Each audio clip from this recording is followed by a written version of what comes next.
পাঠশালা Bangla YouTube চ্যানেলে তোমাদের স্বাগত জানাই। আজ ক্লাস 11 এর প্রথম সেমিস্টার একটি কবিতা, কবি ভারভারা রাওয়ের চারণ কবি। এই কবিতা থেকে কিছু প্রশ্নের এমসিকিউ মক টেস্ট নিয়ে এই ভিডিওটি তোমাদের সঙ্গে আমি আলোচনা করছি। যে সমস্ত প্রশ্নগুলোর তার প্রত্যেকটা 4টে করে অপশন রয়েছে, সঠিক উত্তর তোমরা খাতায় করো, তারপর ডেসক্রিপশনের উত্তরের সঙ্গে মিলিয়ে নাও। জানিয়ে দিও তোমাদের স্কোর কত হলো কমেন্ট সেকশনে। আর সম্পূর্ণ ভিডিওটি তোমরা যদি ভালোভাবে তোমাদের না জানা থাকে, যদি ভিডিওটি না দেখে থাকো, তাহলে ডেসক্রিপশন বক্সে ভিডিও লিঙ্ক দেওয়া থাকবে, সেখান থেকে তোমরা ভিডিওটা দেখে নিতে পারো।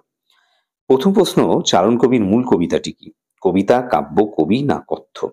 চারণ কবি কোন কাব্যগ্রন্থের অন্তর্গত? ভবিষ্যতু চিত্রপটম, চেল্লি নেগালু, ক্যাপটিভ ইমাজিনেশন, সামডুম।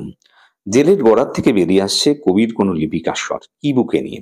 কবিতার বই, মায়ের বেদনাশ্রু, ক্রন্দন রোল, স্মৃতিচিহ্ন। চারণ কবি কবিতার পংক্তি সংখ্যা কত? 14, 24, 25 না 8? গর্দানে আরো শক্ত করে জড়িয়ে দেয় ফাঁস, কি বোঝানো হয়েছে? কবির গলায় মাল্যদান করাকে, কবির বরদান নেওয়াকে, কবির প্রতিবাদী কণ্ঠরোধ করাকে, কোনোটিকেই নয়। বাতাসকে মুক্ত করে দেয় সুর, কখন?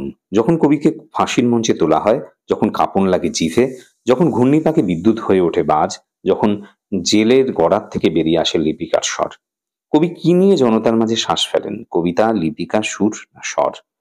ফাঁসুড়েকে যে বিশেষণ দ্বারা আখ্যায়িত করা হয়েছে তা হলো বিজ্ঞ, শ্রেষ্ঠ, তুচ্ছ না ঘৃণ্য? ফাঁসির মঞ্চ মাটিতে মিলিয়ে যাচ্ছে কেন? জনতার প্রতিবাদে, প্রলয় ঝড়ে ভারসাম্য রাখার জন্য না মৃত্যুকে রোখার জন্য? গান যখন হয়ে ওঠে যুদ্ধেরই শস্ত্র, এই যুদ্ধের লক্ষ্য কি? সাম্রাজ্য জয়, প্রতিশোধ গ্রহণ, বৈষম্যের অবসান, ধর্মরাজ্য প্রতিষ্ঠা। যখন কাঁপন লাগে জিভে, কথাটির অর্থ কি? শীতের অনুভব, অত্যাচারে কাতর, অব্যক্ত যন্ত্রণা, প্রতিবাদের উচ্চারণ।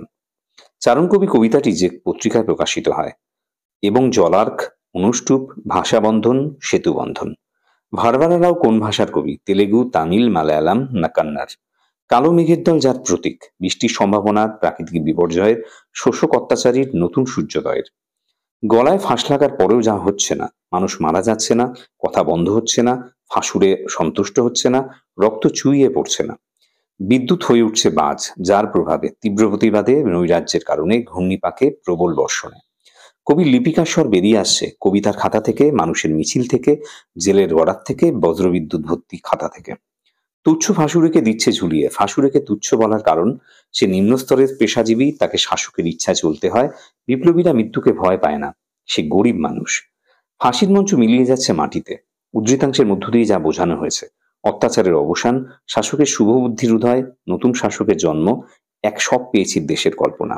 ঢেউ ওঠে স্রোতের, বাতাসের, সময়ের না জনতার? এই ছিল 20টা এমসিকিউ মক টেস্টের প্রশ্ন। কমেন্ট সেকশনে জানিও তোমাদের কত স্কোর হলো। শেষ পর্যন্ত ভিডিওটা দেখার জন্য অসংখ্য ধন্যবাদ।